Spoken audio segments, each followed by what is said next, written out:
Hello বন্ধুরা, আটার সাথে কয়েক টুকরো চিকেন আর কিছু সবজি মিশিয়ে এত সুন্দর একটা জলখাবার তৈরি হবে, যেটা কিনা রাতের ডিনারে বা সকালে তোমরা ব্রেকফাস্ট হিসেবে ছোট থেকে বড় সকলেই আনন্দ করে খেতে পারবে। খেতে তো দুর্দান্ত হয়, তার সঙ্গে সব সবজিগুলোও কিন্তু ছোটদের বা বড়দের সবারই শরীরে ঢুকবে। তাহলে চলো কী করে বানালাম দেখে নিই। এখানে আমি 3-4 টুকরো সলিড চিকেন রেখে দিয়েছিলাম আগের দিন। সে চিকেনটা একদম কিমা মতন করে নিয়েছি, ছোট্ট ছোট্ট কুচি করে কেটে। তারপরে সেটাকে ধুয়ে একটু নুন আর একটু লেবুর রস মাখিয়ে কিছুক্ষণের জন্য রেখে দিচ্ছি। মিনিট 10-এর জন্য আমি এটাকে একটু ম্যারিনেট হতে দিচ্ছি। আর ম্যারিনেট করে নিয়ে আর এদিকে একটা দেখো আমি গামলা নিয়ে নিয়েছি। এই গামলাটার মধ্যেই আমি সমস্ত কিছু আটাটা নেব। এবার 1 বাটি আটা নিয়েছি। দেখো 1 বাটি আটা দিয়ে আমি আমার পরিমাণ মতো নিয়েছি, তোমরা চাইলে বাড়িয়ে কমিয়ে নিতে পারো। এখানে 1/2 বাটি নিয়ে নিয়েছি বেসন। আটার সঙ্গে বেসন মিশিয়ে যদি বন্ধুরা রেসিপিটা বানানো যায় খুব ভালো হবে খেতে। দিয়ে দিলাম পরিমাণ মতো নুন আর একটু দেখো 1/2 চামচ সাদা জিরে দিয়ে দিলাম। খুব ভালো করে এটাকে আগে মিশিয়ে নেব।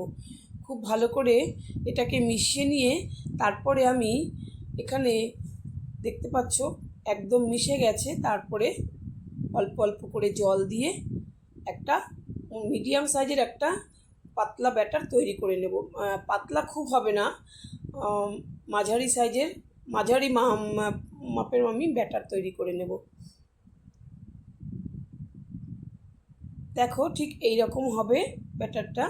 এর থেকে কিন্তু পাতলা হবে না বা এর থেকে কিন্তু ঘন আমাদের লাগবে না। তারপরে এর মধ্যে মিশিয়ে দেব একটা ডিম। হ্যাঁ বন্ধুরা, ডিমটা মিশিয়ে দিলে কিন্তু এর টেস্টটাও খুব ভালো আসবে আর সহজেই কিন্তু প্যান থেকে উঠে আসবে। যে কোনো কিছুতে যদি আমরা একটা ডিম মিশিয়ে দিই তাহলে কিন্তু সেটা কড়াই থেকে খুব সুন্দর তাড়াতাড়ি উঠে আসে, খেতে তো ভালো হয়ই। এবার দেখো কিছু সবজি মিশিয়ে নেব। এখানে নিয়েছি আমি গাজর, নিয়েছি 2টো পেঁয়াজ কুচিয়ে। তোমরা তোমাদের ঘরে যা সবজি থাকবে তাই নিতে পারো, কোনো সমস্যা নেই। নিয়ে নিলাম একটু কাঁচা লঙ্কা কুচি আর নিয়ে নিচ্ছি ক্যাপসিকাম। তারপরে নেব টমেটো কুচি, 2টো টমেটো কুচিয়ে রেখেছিলাম সেটা। এবারে এগুলোকে খুব ভালো করে এই আটা আর বেসনের সঙ্গে আমি মেখে নেব। খুব ভালো করে মেখে মিক্স করে নিয়ে তারপর একটু ঢাকা দিয়ে রাখবো। কিছুক্ষণের জন্য ঢাকা দিয়ে রাখবো এটা সবজিটা। এবার কড়াইতে দেখো একটুখানি সামান্য তেল দিয়ে, এখানে আমি রিফাইন অয়েলই দিলাম। তারপরে আমি যে চিকেনটা ম্যারিনেট করে রেখেছিলাম নুন আর লেবু দিয়ে, এটাকে কুচনো চিকেন, এটাকে একটুখানি ফ্রাই করে নেব।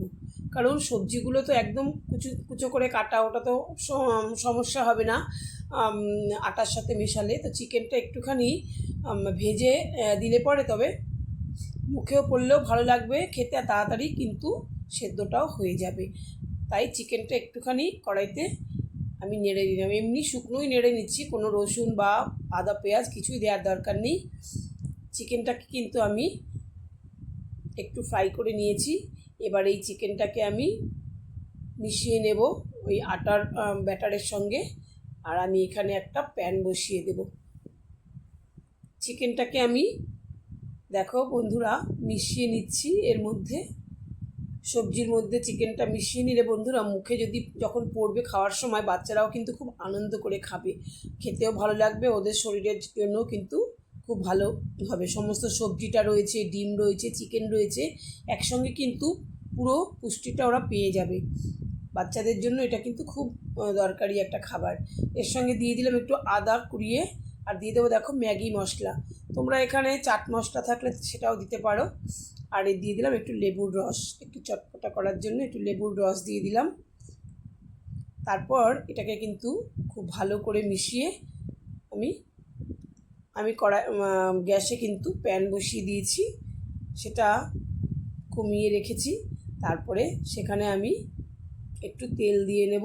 খুব বেশি তেল প্রয়োজন হবে না, 1/2 চামচ তেল দিলে পরেই হয়ে যাবে। তেলটাকে একটুখানি ভালো করে গরম হলে তারপরে আমি এই মিশ্রণ থেকে দেখো বন্ধুরা, তেলটা কিন্তু গরম হয়ে গেছে। এবার এই মিশ্রণ থেকে 2 হাতা করে নিয়ে আমি আমার পরিমাণ মতন, খুব বেশি পাতলা তো এটা করা যাবে না, যেহেতু আমি সবজিটা দিয়েছি আর আটাটা একটু পাতলা মতন আছে, এর থেকে ঘন করাও যাবে না বা এর থেকে বেশি পাতলাও করা যাবে না, এইরকমই আমি করব। তো আমি এবার একটু ঢাকা দিয়ে রাখবো। দেখতে পাচ্ছ তেলটাও কিন্তু সাইডে রয়েছে, বেরিয়ে আসছে তেলটা। তো আমি ঢাকা দিয়ে 2 মিনিট রেখে দিয়েছিলাম, গ্যাসের আঁচটা কিন্তু কমিয়ে রেখেছিলাম। দেখো ওপরটা কিন্তু আমার একদম শুকিয়ে গেছে, তার মানে ভাজা ভাজা হয়ে গেছে, নিচটা হয়ে গেছে। এবার ওপরটাও এবার নিচে দিয়ে দিলাম। খুব ভালো করে দেখো সাইডগুলো চেপে চেপে চেপে চেপে আমি একটু নাড়িয়ে দিচ্ছি, যাতে সবজিগুলো খুব ভালো করে সেদ্ধ হয়ে যায়। এমনিতেও তো নরম সবজি, সব অসুবিধে নেই। আমার কিন্তু সমস্ত খাবারগুলো একদম, জলখাবারগুলো একদম কমপ্লিট হয়ে গেল। দেখো কি সুন্দর লাগছে কালারটা দেখতে। আশা করি রেসিপিটা বন্ধুরা তোমাদের সকলের ভালো লেগেছে। আর পুরো ভিডিওটা দেখার জন্য তোমাদেরকে অসংখ্য অসংখ্য ধন্যবাদ জানাই। তোমরা এভাবেই সাথে থেকো। দেখা হবে তোমাদের সঙ্গে পরবর্তী ভিডিওতে। ততক্ষণ পর্যন্ত তোমাদের সকলকে আমার ভিডিও দেখার জন্য অনেক অনেক ধন্যবাদ জানাই। তোমরা সকলে সুস্থ থেকো, ভালো থেকো।